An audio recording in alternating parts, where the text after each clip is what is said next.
Today we shall be starting a new series. As you probably might know that my primary research focus is on anomaly detection, and I spent 2 years plus researching papers and publishing paper and implementing codes in this area of research, which is still an open problem, and we keep having new kind of problems to deal with in different domains. It has a lot of relevance in medicine, in manufacturing, in the factory floors, detecting anomalies in products, detecting eye diseases, detecting skin lesions in plants, diseases in agriculture. So there are a lot of applications of anomaly detection, and so our focus will be on the computer vision part mainly.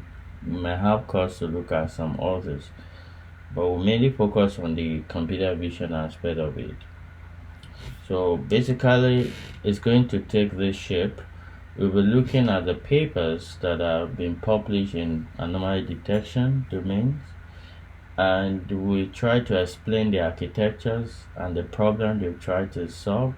We really go deep into the nitty-gritty of the problems and the data set that they have used so that someone can pick up any of research papers close to that and quickly get up and running with the understanding of the papers. So it's going to be in a bit of less than maybe 10 minutes, and we'll break it down into different segments. So today, let's look at this paper, which is Skip-GANomaly, Skip Connected and Adversary Trained Encoder-Decoder Anomaly Detection. I'll quickly just do a quick overview of it, then we'll now look at some key important components in it. We all know what anomaly detection is. We want to detect what is not what is abnormal in a scenario, for instance in images. So you have to define what is normal, and you define what is abnormal. Then you want to typically you train your model on what is normal and expect your model to be able to detect what is abnormal during test time. So key important thing I first of all want us to look at is the data set they use in this work. So they use three data sets in this work. That is Cipher10, and they use University Baggage data set and the full firearm operational benign data set. So Cipher10 is a common data set. It actually has 10 classes. That's why you have the 10. So, and the 10 classes in the Cipher10 is what they actually showed in this table here in table 1. So the classes are bed, car, cat. So you can see there are 10 classes there. So what they did in their own use of this Cipher10, which I typically have some argument agreeing that Cipher10 is suitable for anomaly detection tasks, but then we can also look at their reasoning of formulating it as anomaly. So they use what they call leave one out class method, such that you, for instance, in your training, take out all the classes in bed and you train on from car to truck, those 9 classes as the normal.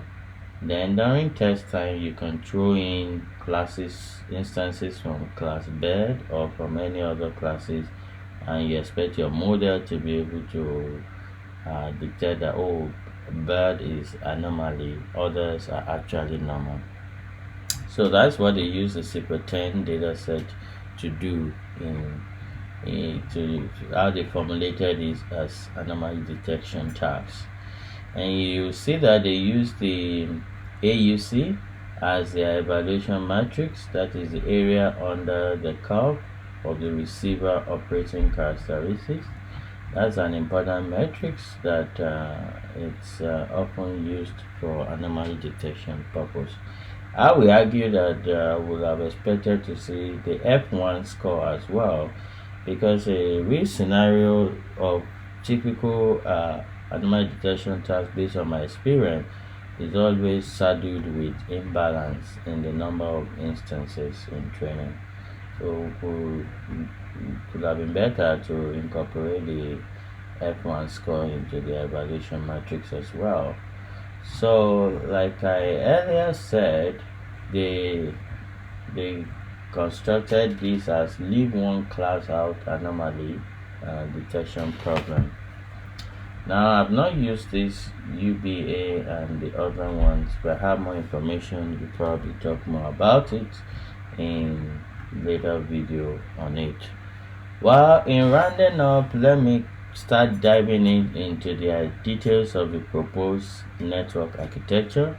But before we look at it holistically, I want us to look at some of the key important components in their architecture, which they actually started here.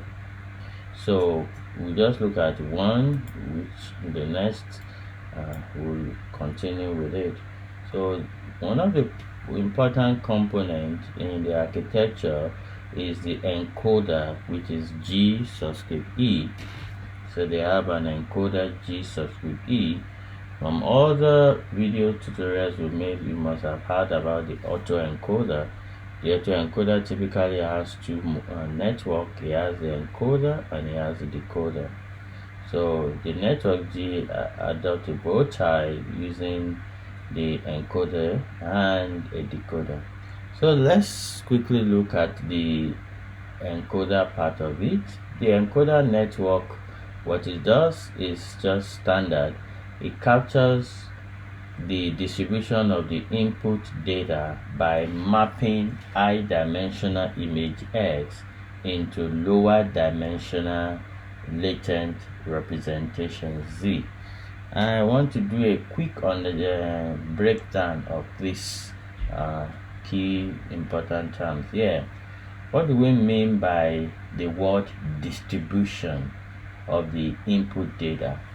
I think the best way for me to explain that will be through this GAN paper, and I'll quickly want to open that for you to see the GAN paper. So let's look at the GAN paper. GAN paper by Ian Goodfellow. This is a generative adversary network by Ian Goodfellow. So I want us to use this to explain what we actually mean by distribution. So they have a figure there that shows what this. So this is what they mean by distribution. So if you look into this place, you will see here that here they explain here that you have simultaneously trained. So this is what they mean by distribution. This curve that you're seeing here. So let me see. By updating the discriminative distribution D blue dash line. So this blue is a distribution. Distribution is just telling you the spreading out of your data point. That's the easiest way I can explain that. So that means this is the way the data point for D spreads out, so that it discriminates between sample from the data generating distribution black. So that's another one. The black one is another distribution for another kind of data. That means that is how the data point on a 2D, that's how the data point looks. So it looks like a Gaussian. The black one looks like a Gaussian. You see the way the blue one looks. Then you now have from the generative distribution, which is the green one. So you see the green is another distribution. So you could clearly say there that the distribution of the blue one is quite different from the distribution of the black and the green. And you see that the green is kind of close to the black, but there is kind of shifting. So that's what the we're talking about the distribution here. So you will see what I mean by this. So the green solid is the generative distribution, that's the green, while the black, what did they say about data, that is the data generating distribution, that is the true data itself. So you could see, so that's what they're talking about, distribution. So you could see distribution, just how when you plot the data, how the data actually looks on the curve at the eye level. So let's go back and round up. So we get that now what they mean by captures the distribution of the input data. So in our own case, the input data is actually image. So what they do is that by mapping high-dimensional image hex. So what do we mean by high-dimensional? That's what they are talking about. High-dimensional means that it has a lot of it's a matrix, or what you refer to as a tensor. That's what you mean by high-dimensional. So for instance, your image has what you call width by height by the color channel. So let's say it's 512 by 512 by 3. So if you multiply that together, that's what we mean by it's very high dimensional. And you want to map that into a lower dimensional latent representation, Z. So Z is a D-dimensional. Typically D is around maybe just 64 or 128. That is just a vector, just like a list, like an array. So you are mapping 512 by 512 by 3 into just 64 numbers. So you just want to use 64 numbers, a vector, or what you refer to as a tuple in Python, to represent that. So that is the work of this GE. We'll stop here for now, and thank you very much for listening, and see you in the next one.